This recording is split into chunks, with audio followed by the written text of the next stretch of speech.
My parents spent years praising my useless brother and belittling my career.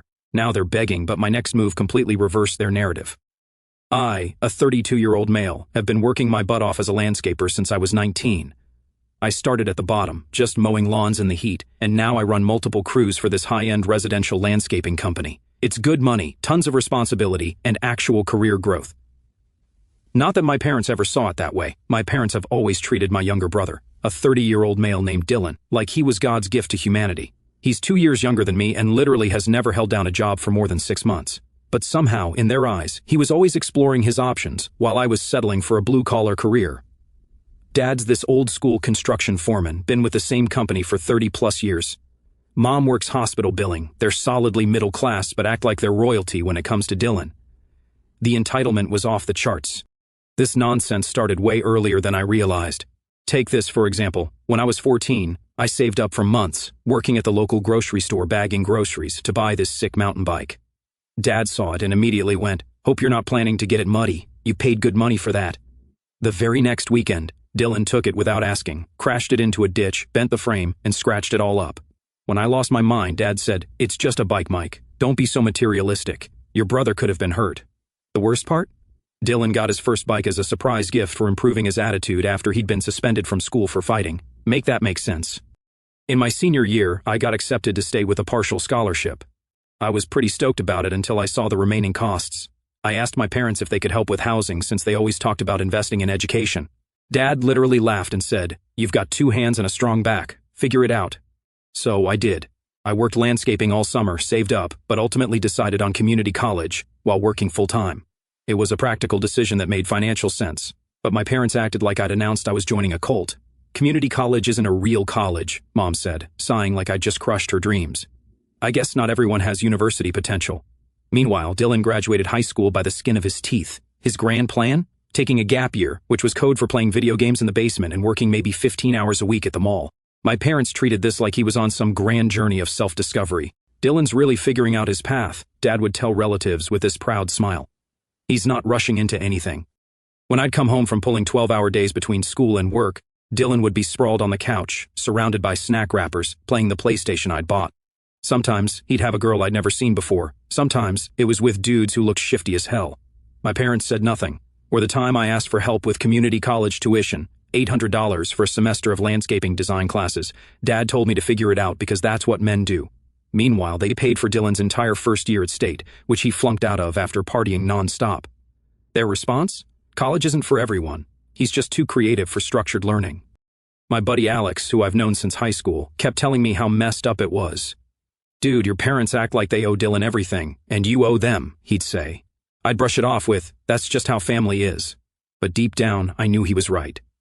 Things got even worse when I was 25, and Dylan borrowed my credit card to buy concert tickets for himself and his friends. $760 worth. When the first confronted him at a family dinner, my parents acted like I was being unreasonable for wanting to be paid back. He wanted to treat his friends to a nice experience, Mom said, like that justified literal theft. "You make good money now. What's the big deal?" Dad added. "It's not like you have a family to support." Dylan just smirked the whole time. "I'll pay you back when I get my tax return," he said. He never did. What they didn't know was that I was saving for a certification program that would bump me up to supervisor level at work. That $760 meant delaying my career advancement by almost 6 months. When I finally did get certified, paying out of pocket by picking up extra weekend shifts, my parents didn't even acknowledge it. Dylan, however, got a "congratulations on your new beginning" card with $200 inside when he got hired at a bar he quit 3 weeks later. When I got my first promotion to crew leader at 24, my parents didn't even show up to the small celebration I had at a local pizza place. "It's just landscaping," Dad said. "Call us when you get a real career." But when Dylan got made head bartender at some dive bar, which basically meant he was the only one who could make a martini, they took him out to a fancy dinner and posted all over Facebook about how proud they were. You're on social media? The difference was stark. Mom would share every single one of Dylan's Instagram posts, no matter how ridiculous. My handsome boy enjoying his weekend under a picture of him flexing in a club bathroom. Meanwhile, when I posted photos of a major landscaping project I designed and managed for a local business park, complete with water features and custom stonework, crickets. Not a like, not a share, nothing. For my 30th birthday, Mom sent me a $25 gift card to Applebee's. For Dylan's 28th, they surprised him with a weekend trip to Vegas and gave him $500 in spending money. When I pointed out the disparity, Mom said, Dylan needed a break after his breakup. He'd been dating the girl for 2 months. Speaking of girlfriends, they sabotaged every relationship I ever had. When I brought home my college girlfriend, Caddy, Mom spent the entire dinner talking about how some women just aren't nurturing enough to make good wives. When I dated Rachel, who was a dental hygienist, Dad kept making comments about how she probably just wants a provider and asked her if she was the gold-digging type right to her face. When I started dating my girlfriend Cammie, who's this smoking hot environmental science teacher who actually respected my work, Dylan couldn't handle it. The first time I brought her to a family dinner, he spent the whole night trying to flirt with her, telling her I was still hung up on my ex, a complete lie, and that she could do better than a dirt guy. My parents? They laughed it off. Dylan's always been such a charmer with the ladies, Mom said proudly, while Dad nodded like his son hitting on his brother's girlfriend was some kind of achievement. Cammie was furious in the car ride home. "Your brother is a total creep, and your parents just enable it," she said. I couldn't even argue with her. The pattern continued for years. Dylan would screw up, my parents would bail him out. I would succeed, they'd minimize it or ignore it completely.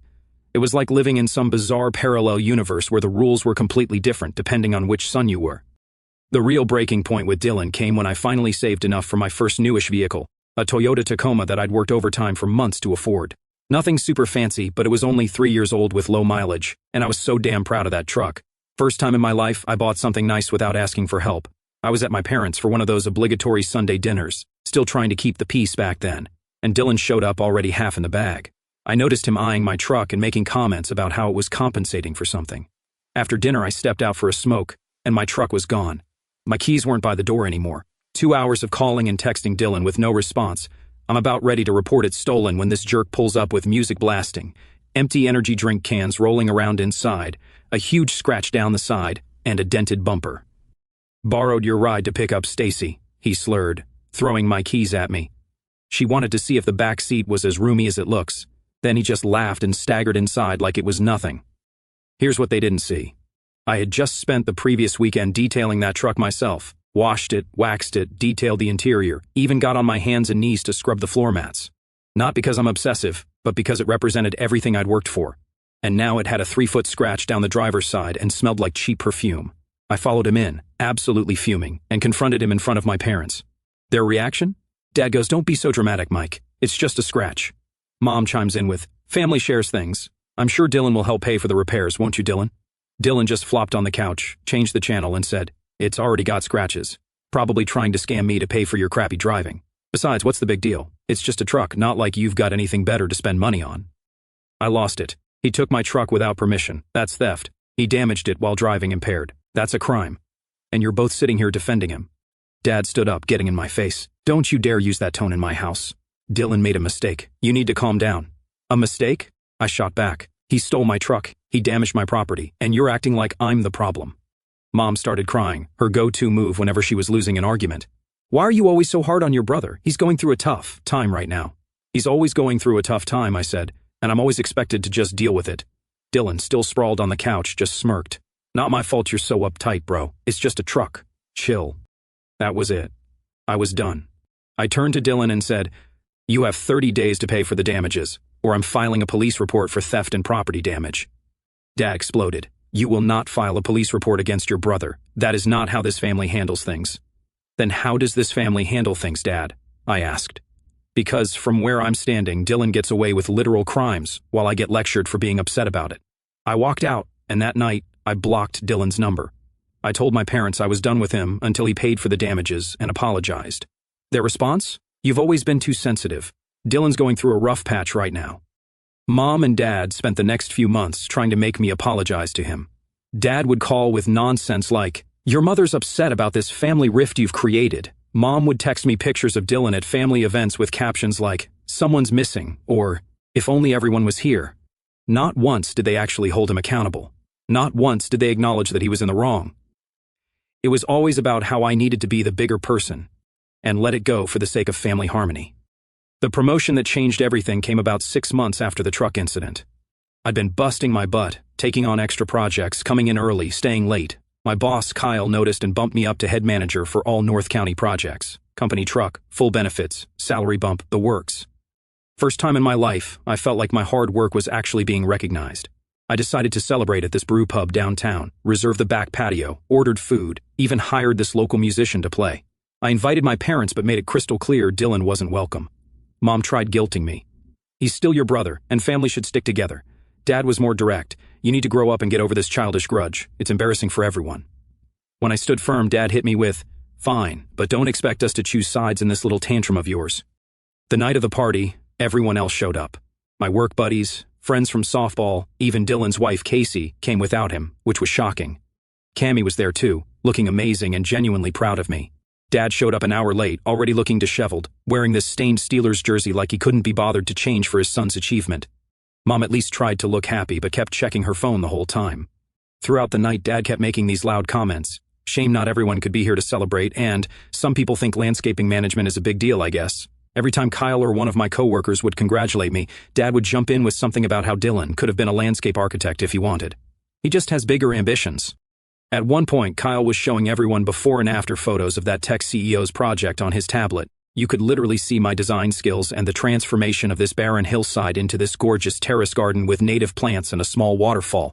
Dad glanced at it for maybe 2 seconds before saying, "Looks like a bunch of plants to me. Not exactly rocket science." My coworker Damon, who had no idea about my family dynamic, pulled me aside and asked, "Dude, what's up with your dad? Why is he being such a jerk at your party?" I just shrugged and said, "That's just him, don't worry about it."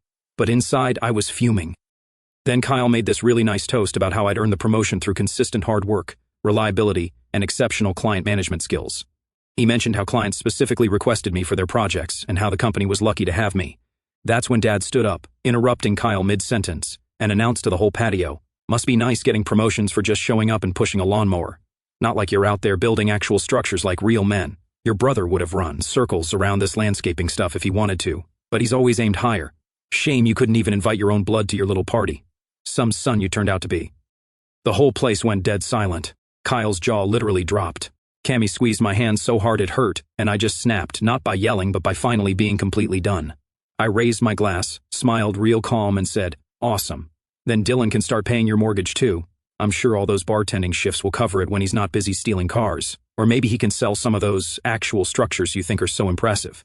Dad's face went purple. "How dare you talk to me like that after everything we've done for you?" I laughed right in his face. "Everything you've done for me? Name one thing, Dad, one actual thing you've done for me that you didn't make me pay back with interest." Mom tried to jump in with, "Mike, please not here. We're your parents." "No," I cut her off. "You're Dylan's parents. I'm just the ATM you use when he burns through his allowance."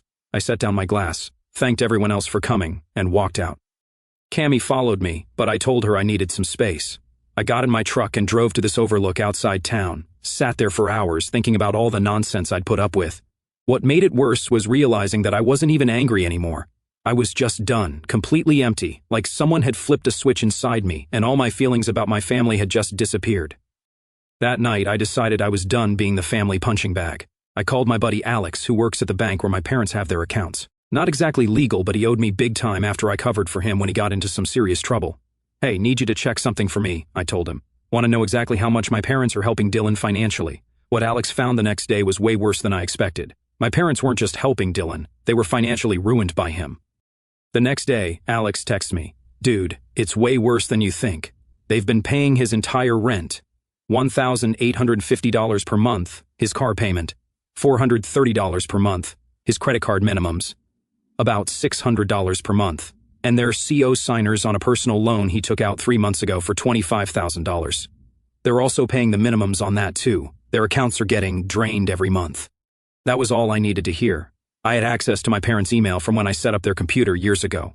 I logged in and found they'd been struggling with their own finances. Dad's company was downsizing and he was worried about getting laid off. They were actually behind on their own mortgage.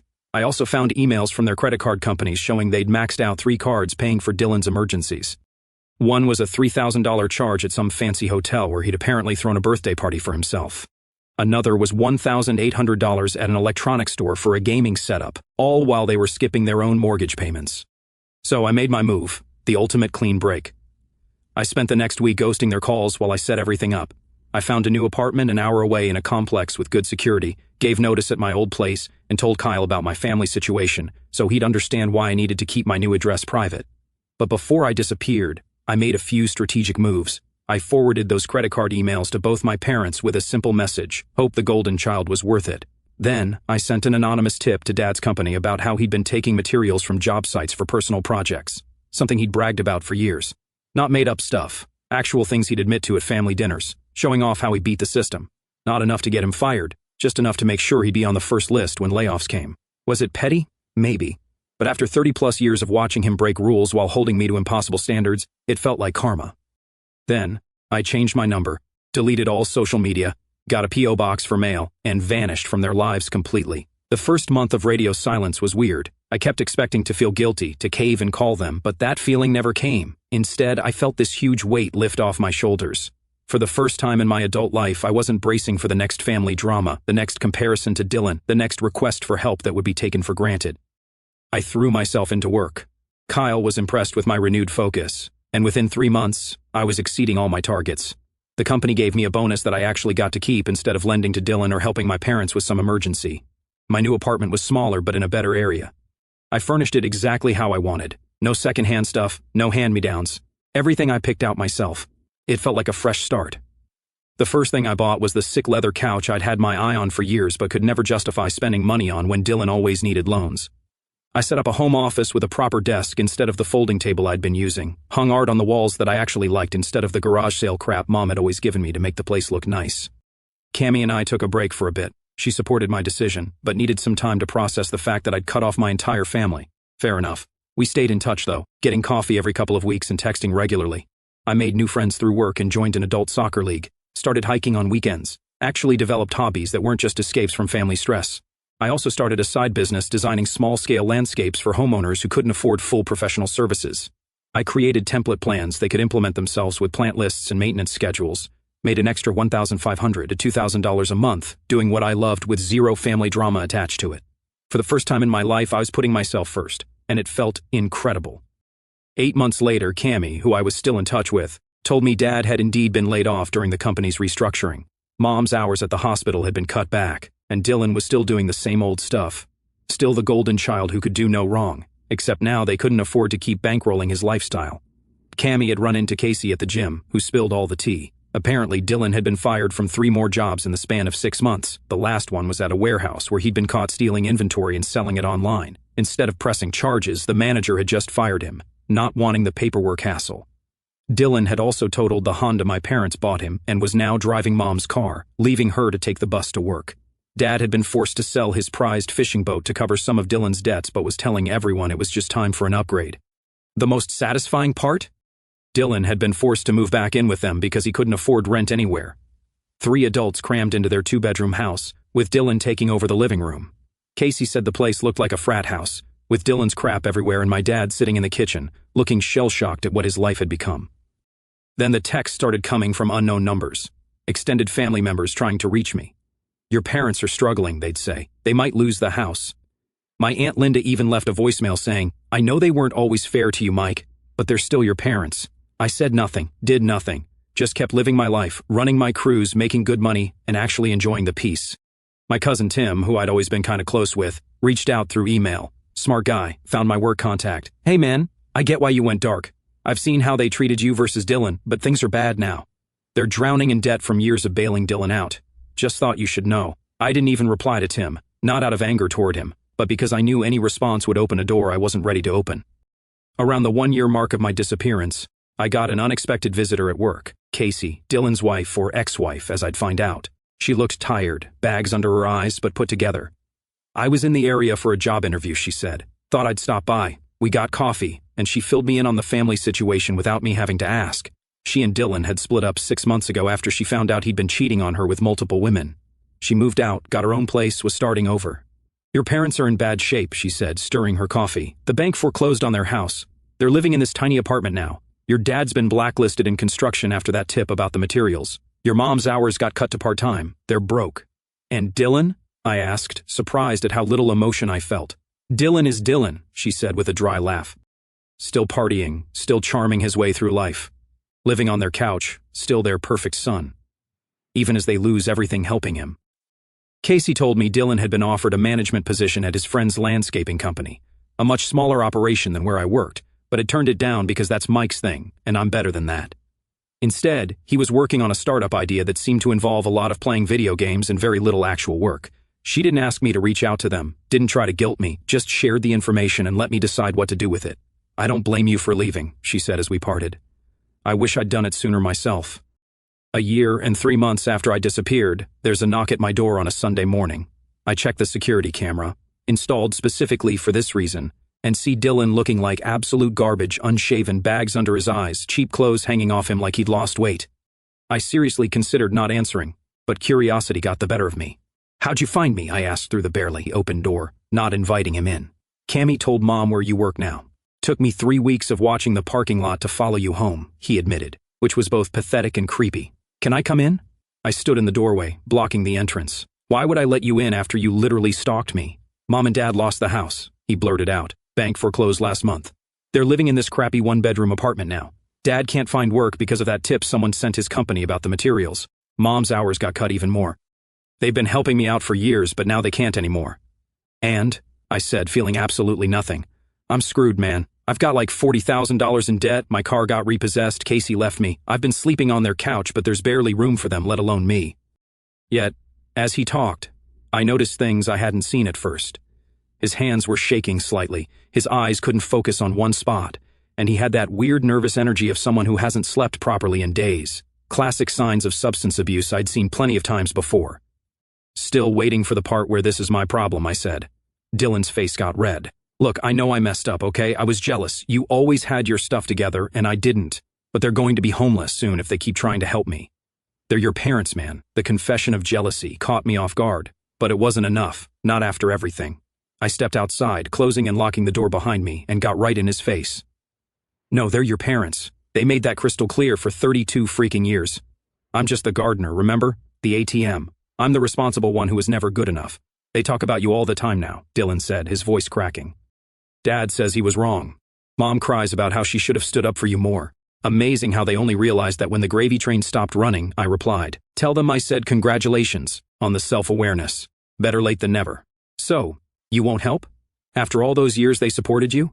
Dylan's voice had that familiar entitled edge coming back. I actually laughed. "Supported me? When? When they made me pay back every cent I ever borrowed with interest?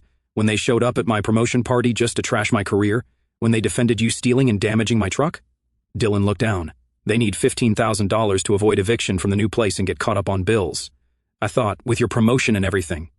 I noticed a fresh tattoo peeking out from under his sleeve. Looked expensive. His shoes were cheaper than usual, but his watch was the same $400 model he'd always worn. Typical Dylan, still finding money for the things he wanted, while begging for the things he needed. "Get off my property before I call the cops," I said calmly, "and don't come back. Ever." As he walked away, shoulders slumped in defeat. Part of me wondered if I should feel something. Pity, satisfaction, anything.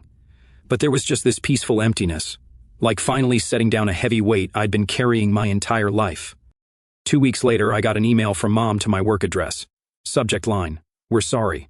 The email was long, pages of explaining how they'd realized too late how unfairly they'd treated me, how watching Dylan spiral without their financial support had opened their eyes to how they'd enabled him, how Dad had been diagnosed with depression after losing his job, how they were about to be evicted with nowhere to go. The email was peppered with convenient new realizations, how they'd always admired my work ethic but didn't know how to show it, how they'd been blinded by Dylan's charm, how they now understood that their different parenting styles had actually been harmful double standards. There were lines that might have moved me once. "We realize now that we took your strength for granted while coddling Dylan's weakness, and your father can't sleep at night thinking about how he dismissed your career when you've created such a successful life for yourself." At the end, there was a direct ask. "We need $15,000 to keep our apartment and get back on our feet.